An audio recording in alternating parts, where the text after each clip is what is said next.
history is written by the winners, by the leaders and the high achieving. That's what your history books would have us believing.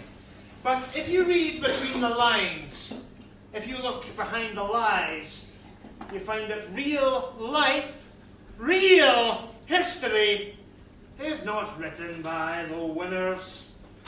It is written by the losers. I was born in Alexandria on the coast of Loch Lomond. About 3 months after I was born, my father got a job in Aberdeen and he moved us all up to the northeast. It only really became apparent exactly what my problem was when I saw a psychologist at the age of 16, and I gave them a written summary of my experiences so far in life, along with patterns that I'd noticed in my own behaviour. And it was from this that the psychologist worked out I had Asperger's syndrome. And I came down to London about 10 years ago, over 10 years ago, to do a postgraduate diploma in acting with the International School of Screen Acting. I've remained down here ever since.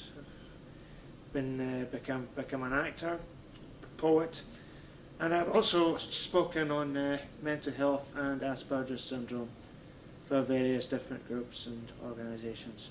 So here's to them, to the lost, and to the abandoned, to the abused and the neglected, to the people trapped in vicious cycles, to the confused and the addicted. Here's to the powerless and the marginalised, to the clueless and the ignorant, to the ones who are always left behind. Along with the condition, there's been a lot of separate problems, that can sometimes coexist with having Asperger's syndrome, including anxiety, and sometimes, this anxiety is kind of tipped into depression, feelings of self-pity and despair. But I'm telling a lie. Here's the reason why. These people are not losers, these people are survivors. Their endurance should inspire us. So while the winners and their toadies take the credit and the glory, let the survivors have a chance to tell the real story.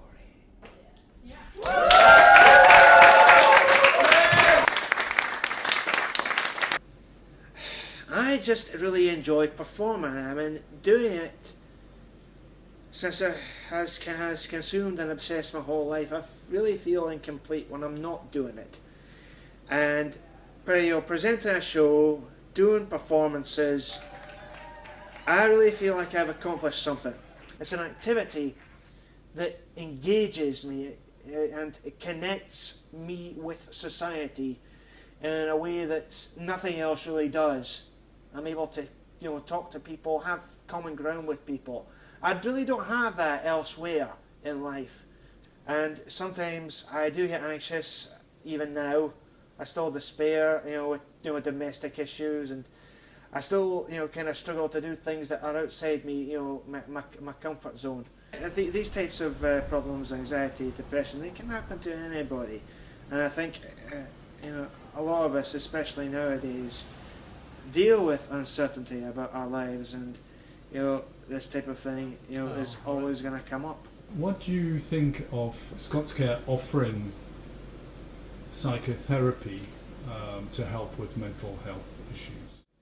I'd say it is completely invaluable, a terrific idea, and a recognition that mental health is a significant problem for many people out there, and it can often make very technical aspects of life, money issues, housing issues, all the worse when you are dealing with mental health on top of that.